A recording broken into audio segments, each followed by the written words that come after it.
38, 38, 38, watch horns again, same way, 38. Coming up on bulltime here, we get him on 40, we get him on 42 and a half. He's a steer outside 5'7", 50. 31 cap, we get him on 31, we get him on 1, we get him on 31, we get him on 30 here with 31. We're selling around $13.50 today. 28, all horns, and a little bit of everything. We're generally good for 12 to 1,500. There are some lighter days and there are some bigger days. Last week we didn't have a sale at all because we got 8 inches of rain. It was really wet, people couldn't get them out, so it's best not to have a sale. I don't know of anybody else that will actually do this. Our local law enforcement, they'll help to a degree, but they don't have the expertise or knowledge in the cattle business and cattle industry of how to get it done.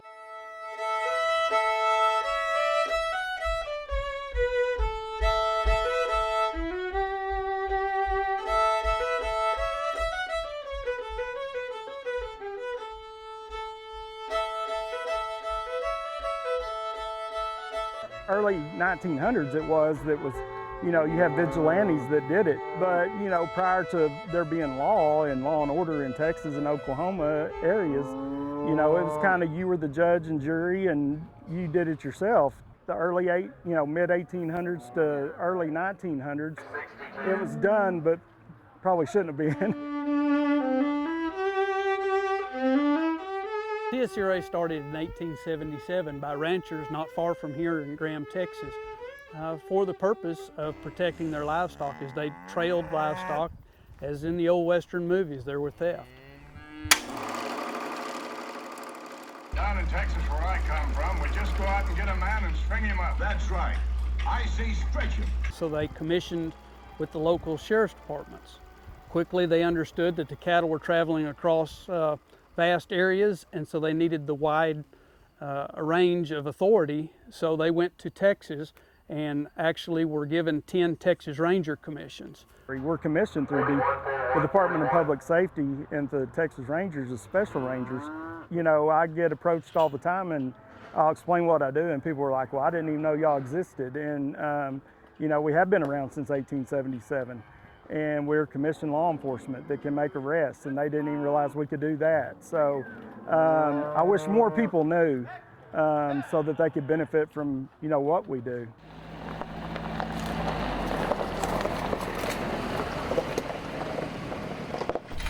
Hey! You boys, come on! We try to keep around 30 head on this place. 30 mama cows and a bull on this place.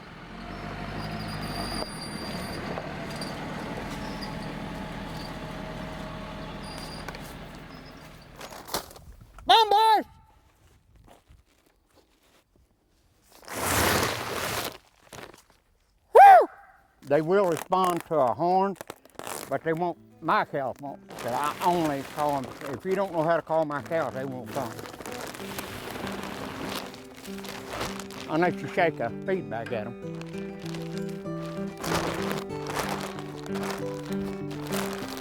Come on, boys! I hear them. Come on, mama! Yo, come on! Yeah, they got a little jog.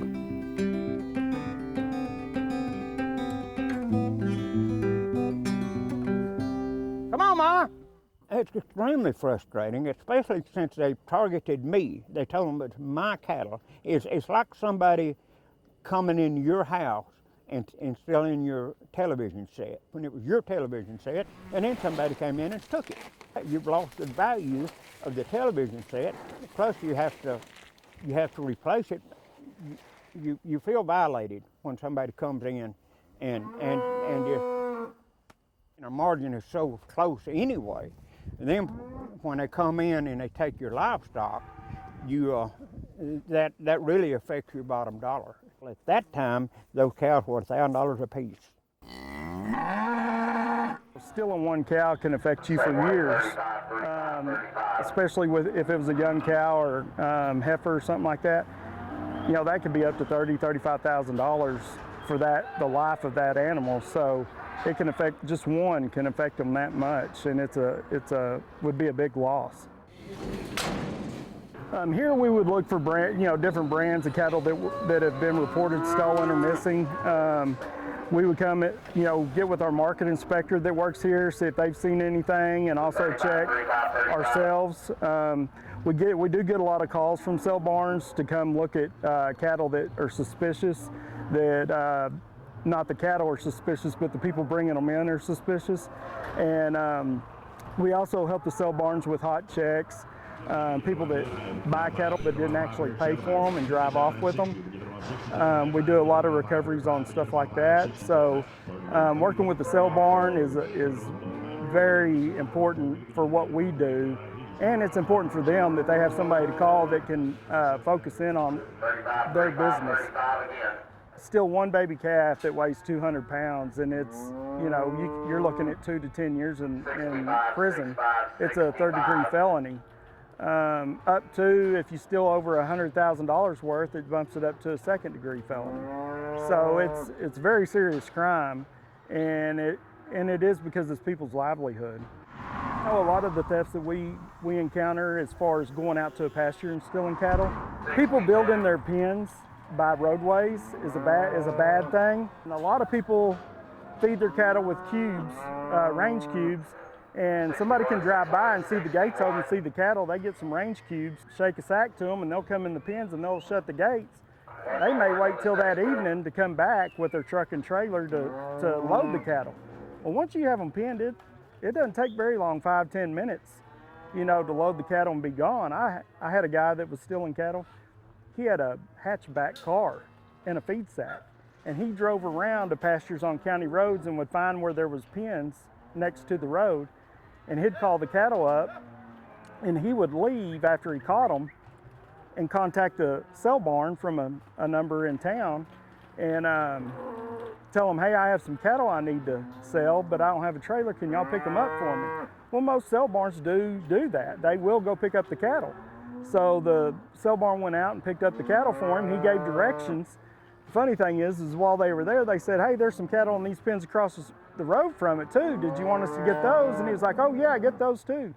Well, the neighbor had caught his own cattle going to work them the next day, not realizing that this thief was working the other side of the road. So he got two herds for the price of one, that he only was planning on getting that one and stealing that one. We ended up catching him, but it took a while because he was using people from the local area and telling them that he was getting a divorce from his wife, and he didn't want her to know he was selling the cattle because she'd get half.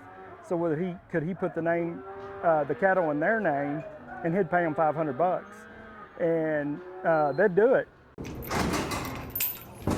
We lock up at 8 o'clock usually on Sunday nights, and I got here Monday morning at 7:30 to start receiving cattle, and we had some cattle in a pen up front that shouldn't have been there, and a lady pulled up in a pickup and said that she had dropped the cattle off after hours, that they had trailer problems, so they didn't get here on time. I told her that's fine, but I had noticed some cattle running up and down the alley that shouldn't have been.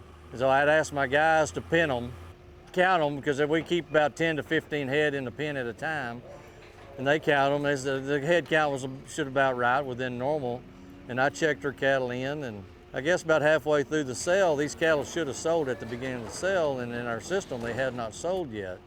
And so we went around the whole pens while the sale was going on and couldn't find them. At that point, I called John and told him the scenario of what had happened, and right away he put the word out to the other rangers and other barns or whatever, and we immediately found them being sold at Hubbard. So we were able to get our cattle back, the funds back, right away. It helps when people contact us as soon as possible on any type of crime or theft, because the trail can go cold pretty quick if we don't get on it. And we may be able to find them if we get contacted as soon as possible, rather than I've got calls 6 months later and people say my cattle are missing. Well, when's the last time you knew they were there? Well, 6 months ago. So that makes it tough, because we're dealing with the environment out here with rain, sleet, and snow, and evidence gets washed away. So it makes our job that much harder when you wait that long. I fed these on a Friday morning, just like I did today. on Friday afternoon, these guys that took our cattle came in here and took our cattle. Well, their sale was, I believe, Saturday. Sometimes I've recovered cattle that were stolen and the victim didn't even know they were missing them. Yeah, before we knew they were missing. It was news to us. Hey, you got 3 black cows up in Oklahoma City. They're at the sale barn here, and they belong to you. I think that's my most satisfying cases is when I call somebody and tell them, I've located your cattle, and they say, well, we're not missing any. And I say, yes, you are. They were stolen here. I got them over here at whatever sale barn. They'll meet me and they'll go, they sure are. You know, I can't believe, I didn't even know. The people that are the victims of these type of cases, you know, they're honest, hardworking people that are just trying to make a living, and it's hard to make a living in the cattle industry. It's very hard.